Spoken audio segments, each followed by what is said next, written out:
welcome to Marketing Moms. I love that our banner still says Small Business Connections. It just kind of shows how busy we have been and how you just can't do everything. Today we're going to talk about websites. But before we get started, I wanted to tell you what this podcast is. If you're tuning in for the first time, this is not a place you're going to come for highly technical information. This is a place to go with what I like to call the girly things, where we talked about the softer side of marketing, because so many people want to talk about ROI and SEO and all of these things that are much more technical. And then you say, how do you describe your business? And they go, I don't know, right? They have no clue. This is where we're going to talk about all those things you need to know before you can ever begin marketing your business. So I'm Ann Brennan. This is Anastassia Van Greshapy. There you go. Hello. And we are Marketing Moms. Hi, Anastassia. How are you? Good. How are you doing? I'm good. I wanted to see how your weekend was. Did you have a busy one? Yes. 3 kids, 3 sports, 4 sports actually, because my son plays too. So it was a very busy weekend. But aren't they all? And I'm sure that there will come a time when I will miss these busy weekends.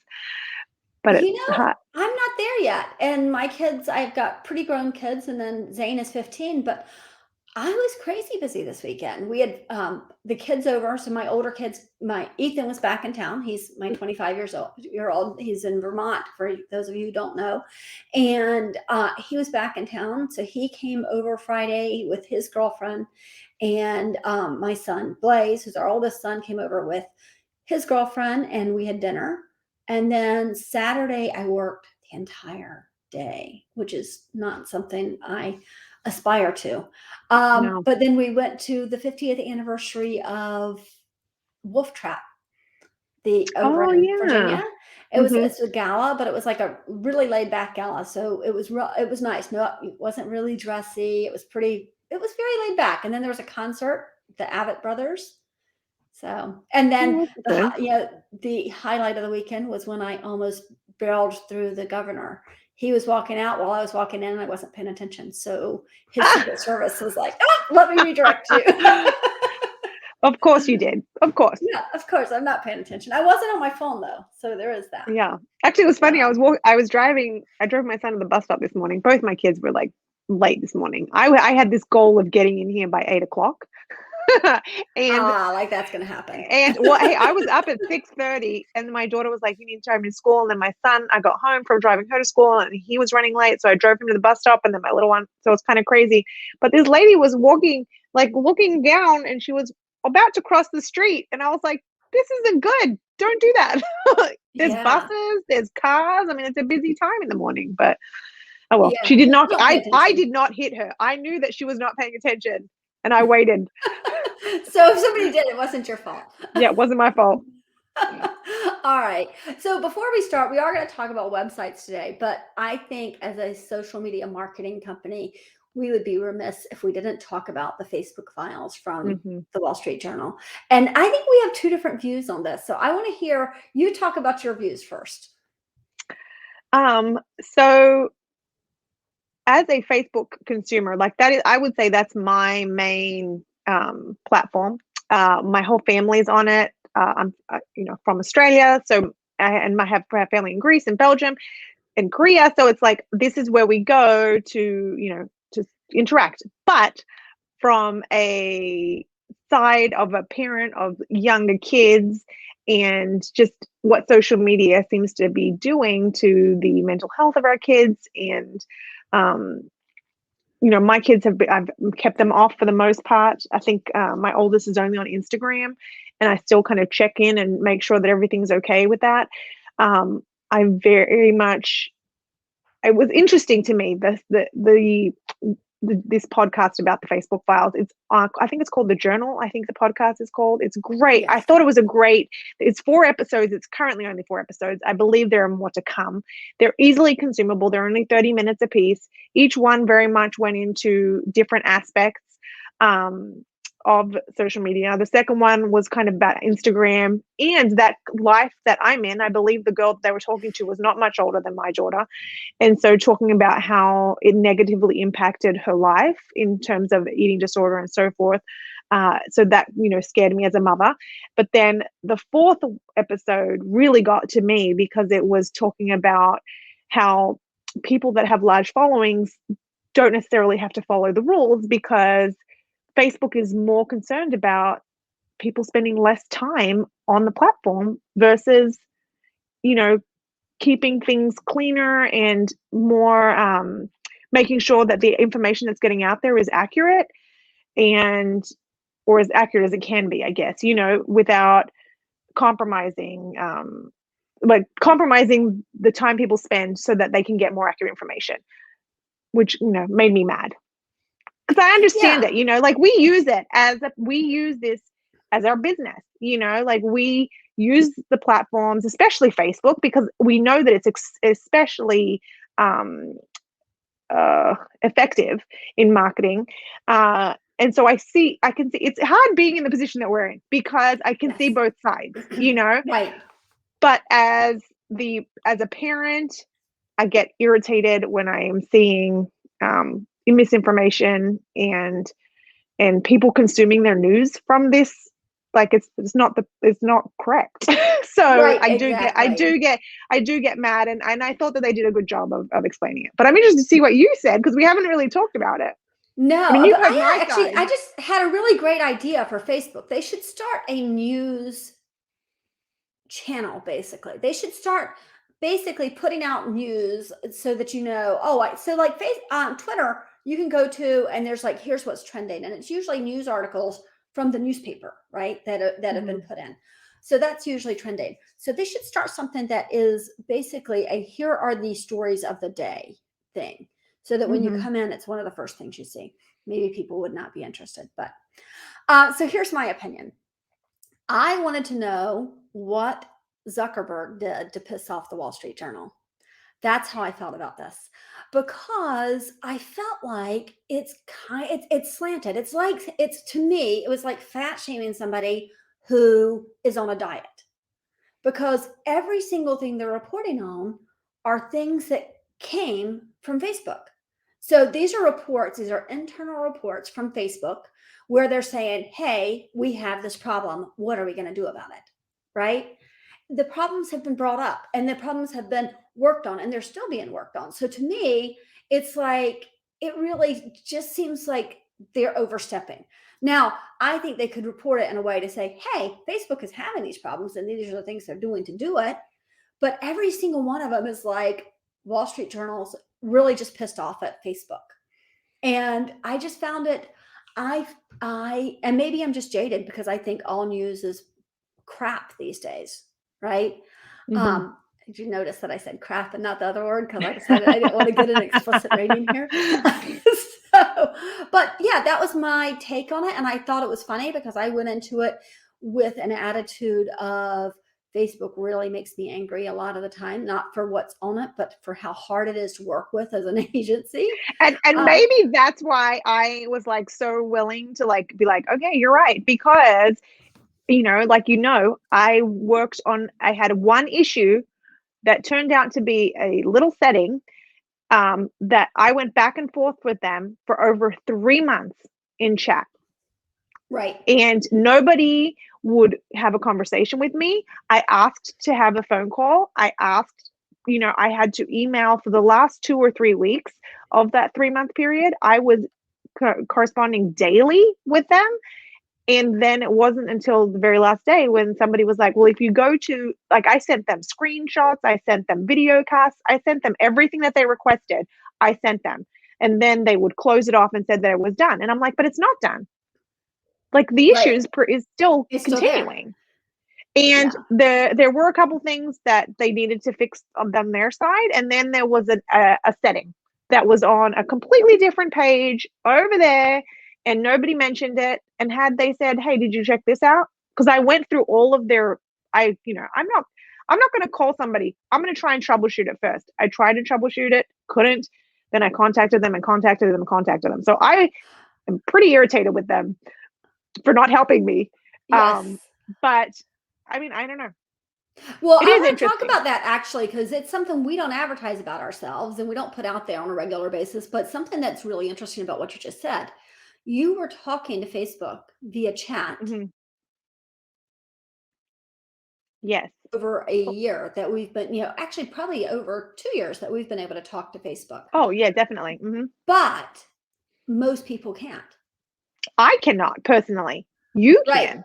Right. So So you we're use on the my same Facebook over account to, 50. Yeah, we're over 50, well over 50 accounts that we're admins on. And I cannot go in and chat with Facebook. You can. So I have to log in as in your account in order to do that. So it's interesting because people are like, "Oh, I'll figure this out." I'm like, "Good luck."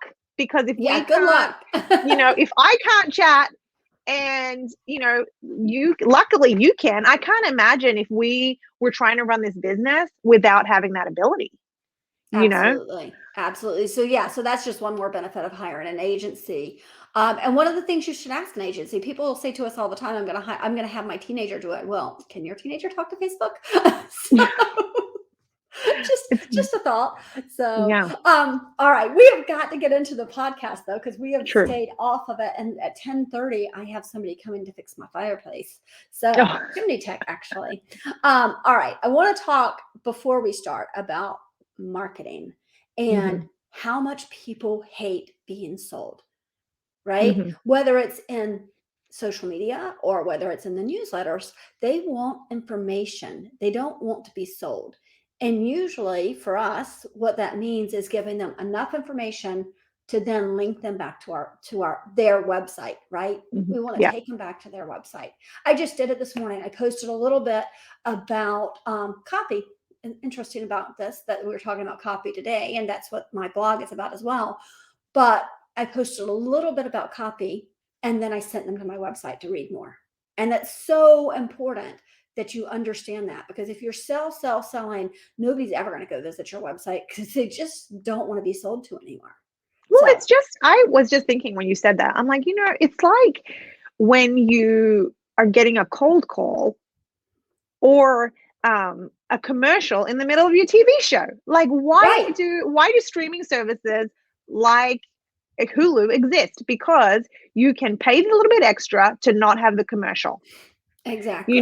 But on social, we do get, it doesn't matter who you are, your feed is being interrupted by advertising. And when you see that little sponsored thing on the top, it kind of irritates you a little bit. Not always, because I mean, I bought clothes through it. So it's Right, like, it's not exactly. like, if you see something that's appealing, but that does go along with the content that you're putting out. You don't want it to be too salesy because if it is, then people are either going to unfollow you or they're just going to scroll. And if they're not hanging out for that 3 seconds that means engagement, then you're not registering on the social Right. platforms and the algorithms. So Absolutely. it's important. We're not saying don't sell at all. Right. No, absolutely. But don't be the person who is always selling. Mhm. Don't be the person who is because if you're that person, if you're like the mattress guy, they're just going to scroll. And if you're giving them something, you're telling them something. So you own a mattress store. Give them tips on how to sleep better. Give them tips on how to match your comforter and your curtains, whatever it is, how Mhm. to create a bedroom that is sensual, whatever it is, give them something and then sell. So it should be give, and then sell. It should not be constantly selling or you're going to lose people, which is why that website's so important, right? Definitely. Your website gives you the opportunity to really tell people who you are and what you do and why you are the best company in the entire world and they should buy everything you sell, right? So, um, so you came up with this. You said be intentional about your copy. You're like, because intentional is our thing, but you Mhm. explain that. Especially this year, we've kind of chosen that, like we're intentionally growing right now. We're not intentionally growing as quickly as we are, but it is intentional. Yes, um, exactly. but your copy, Yeah, Siri that likes was to talk to you when you're in the middle of that was huh? my that was my watch. Um, She's never done that before. But anyway, so yeah, being intentional with your copy. So your copy, you can't just like throw something together and throw it on your website. You have to be intentional. And that means, what is the purpose of it? What are you trying to achieve? What do you want the people who are reading your website to know? These are things that you need to consider before you even sit down and write it. Like, Well, it sounds silly, Anastasia, but you have to understand, what are you actually selling, mhm, right? People say, "Oh, I know what I'm selling. I'm selling cybersecurity." Right? We work with a cybersecurity place. I'm selling cybersecurity. No, you're not. You are selling that sense of safety, that sense of security. You are selling security, but you're selling a sense of security.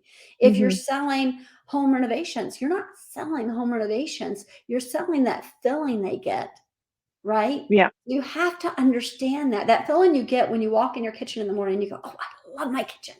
Right? Or you yeah. in your bathroom, I right? know. I love my bathroom. I know exactly. Anybody who knows me knows that I love my bathroom. No, I agree. And I mean, just if you're thinking about it, if you're a business that provides, a service like ours, like, what do we provide our clients? We're providing them with time, right? Most of our clients are small businesses who are trying to work in their business, they're trying to work in their business, and they're not at a point where they can like step out and work on their business. And so we're there to give them time, because they don't have time to figure out how to post every single day, or to respond to all of their audience, or to invite people to like their page. So these are things that we provide for our Absolutely. clients. So, And they don't even have time to learn what it is they need to know about marketing in the first place. oh, let alone keep up with the changes, right? So we're Absolutely. constantly learning. We're listening to other people, to other marketers. We go to Social Media Marketing World in California. We're getting ready to do that again in March. I mean, and then there's other little things that we go and see, and we're constantly consuming to find out, to make sure that what we're giving our clients is the best. So how are you going to do that? And that's like us. We don't do our own bookkeeping. We have a company that does that, because they know what they're doing. So they're Absolutely. giving us the time. Last week I talked about BL Technical. He's giving me the time to not have to work on IT, because they're taking care of it. So I think that's where that's the mindset you need to be in when you're thinking about your copy. You need to think about, what am I giving them? And that's exactly what this is, right? Speaking to their pain points. Right. So figure it out, not what your pain points are as the business, what your customer, your client, what are their pain points? And you know what? The best thing to do is ask them. If you have some clients that you get along really well with, ask them, Right. why do you like Absolutely. working with me? What am I giving to you? Absolutely. And what made you call me in the first place? Hmm. Right? What was that tipping point that made me go, "Oh my God, I cannot do my own accountant anymore. Why did I call the accountant?" And it wasn't because I just wanted to pay the accountant. It was that I was so tired of sitting here and trying to balance a checkbook and figure out, well, is this something I can write off? Is this something I should put in here? Where should this go on this balance sheet? What the heck is a cash flow chart? I don't know. Right? Hmm. Like, it's that frustration. So play into that frustration in your copy. Talk about those things that are making them crazy. Talk about the pain points. If it's, I put on one of those pair of jeans from Stardust Deluxe this morning, I have mine and on.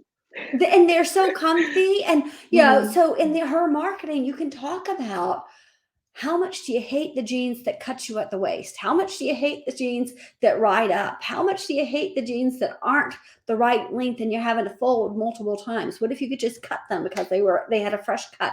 Wait, how do you do that? What are those things that they're in pain for, and that you can say, aha, I can solve that problem, right? As you can see, we can do this for any business. Bring us a business. We'll tell you what the pain points are.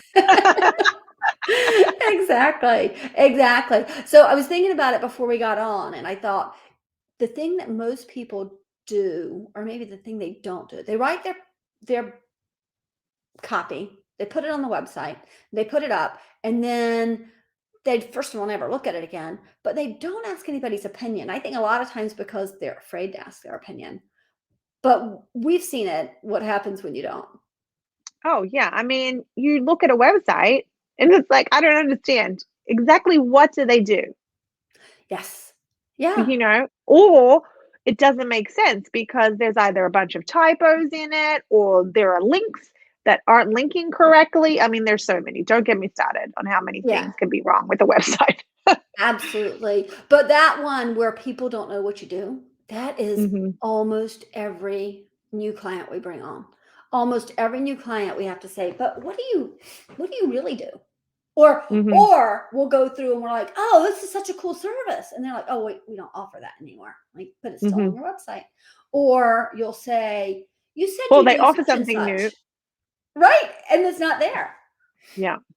Right. You said you do You this sort forget of about it. service and it's not there. Yeah.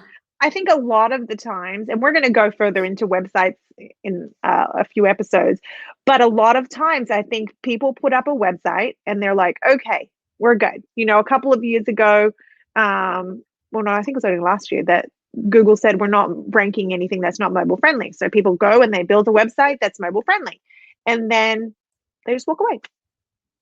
And they leave it. And they Exactly. leave it. If you're not constantly on there to make sure that what you're saying is accurate, you know, and that you have fresh pictures or just fresh copy. Even sometimes you just changing your words can help.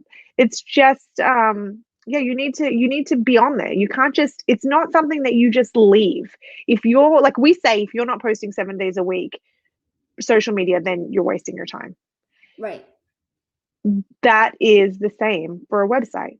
If you just put it out there and leave it, you're wasting your time. I mean, yeah, you Right. need something out there, but you need to be checking on it and you need to Yes. be On a updating regular it. basis. Yeah. Mhm. Yeah. The number of times, that's the other thing, is you go on and you're like, oh, that person's not worked here in 2 years. Yeah. Right. Yeah. You're like, that's great. Because guess what? She actually started her own business. And now when people look you up, they find her over there because her business is bigger than your little business. And now you've got a problem. So you have to make sure you know what's going on. Mhm. I wanted to talk about something that we see a lot. So I want to talk about speaking more humanly, right? Speak Mhm. human. Don't speak tech. Don't speak in a way, two things that make your customers feel stupid because they don't understand, right? But also that makes you not seem human. And so they're afraid to call you, right? Definitely. Yeah. Especially if you are a business. I mean, we always say this, regardless of whether you're a business to business or a business to consumer business, you're always a person to person business. So the person that's looking at your website is always going to be a person. It's not going to be a business. Now, yeah, there are different levels, like um I speak differently from, you know, your husband who's a lawyer. Like Right. his vocabulary is much higher than mine. you know, and maybe there are certain instances where, depending on what you're doing, your website does need to sound like up here. But for the most part, you don't. You need to be a human, and you need to appeal to the humanity in the other person. So, Absolutely. Absolutely. Well, the thing that just occurred to me is when we did the Goldman Sachs, I don't know if I told you this story, Anastasia, but when I did the Goldman Sachs program, one of the first weeks we went into our growth group, and there were 6 of us in the growth group, and one was a guy named Chris, and just a super nice guy. But when he did his elevator speech, I just kind of was like, what language was that?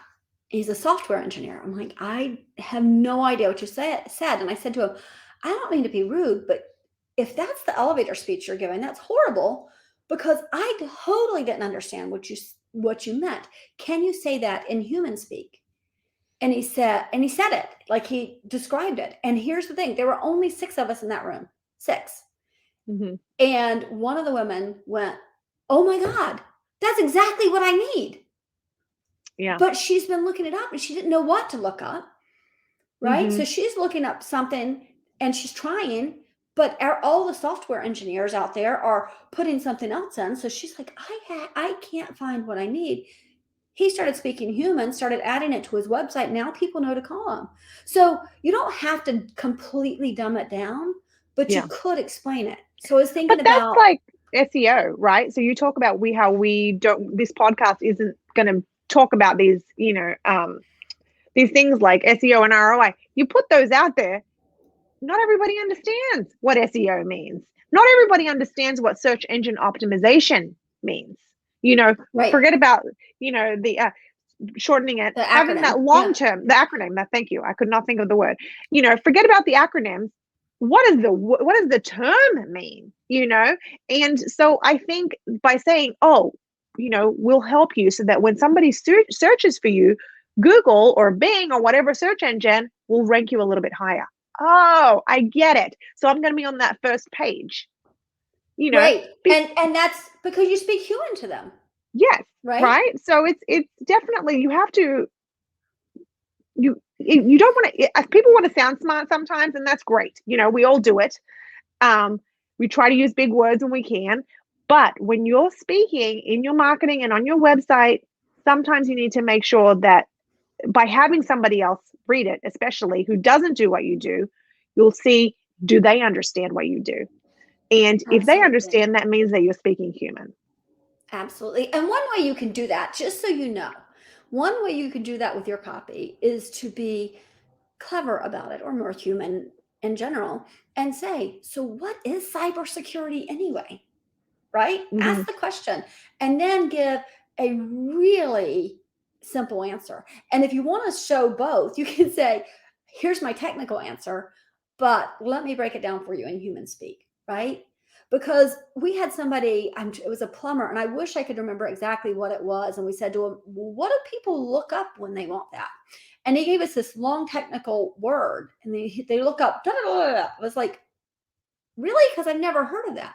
And I was like, what does it do? And he told me, and I was like, oh, you mean my toilet's clogged? How do I unclog it? And he's like, Yeah. yes. And I'm like, so that's what people are looking up. My toilet's clogged. How do I unclog it?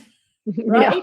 So think of what it is they're looking up and then use the words they're using to find you. And I think definitely. that's hugely important And on your and a website. great place to do that is for a great start is if you have, I mean, well, you number one, everybody should have a Google My Business page. Go there, look at the analytics because it will tell you how people found you, whether it was a direct or an indirect search, like they were looking specifically for your business, or they were looking something up like plumbing and you came up, but what were the terms that they were looking up? Because then you know exactly how your audience has found you in the past. Right. Exactly. Exactly. And that's a really great tip. Look at what people are looking up when they find you. And you could find that on Google, Google, oh my gosh, Google My my Business. business. Yep. You can find it on your Google Analytics if you have a Google Analytics account, which you should. And sometimes if you're using something like Squarespace, it's right on your website platform. You Mm-hmm. can find it super easy right there. So do that. And look at your insights. That will tell you a lot.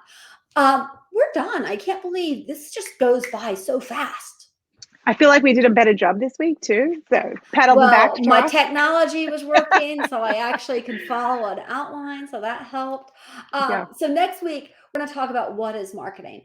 And the reason we're going to do this is because so many people just start posting. They're like, I'm just Mm-hmm. going to post, and I want you to post this. I want to post that. And it's without any kind of strategy behind it, without any kind of thought to what they're posting. And we'll go back to what we said earlier, which is people hate to be sold to. Yep. So, how are you going to market in a way that introduces your business without just completely vomiting your information on them? And this goes right back to what we said just 30, a minute or two ago.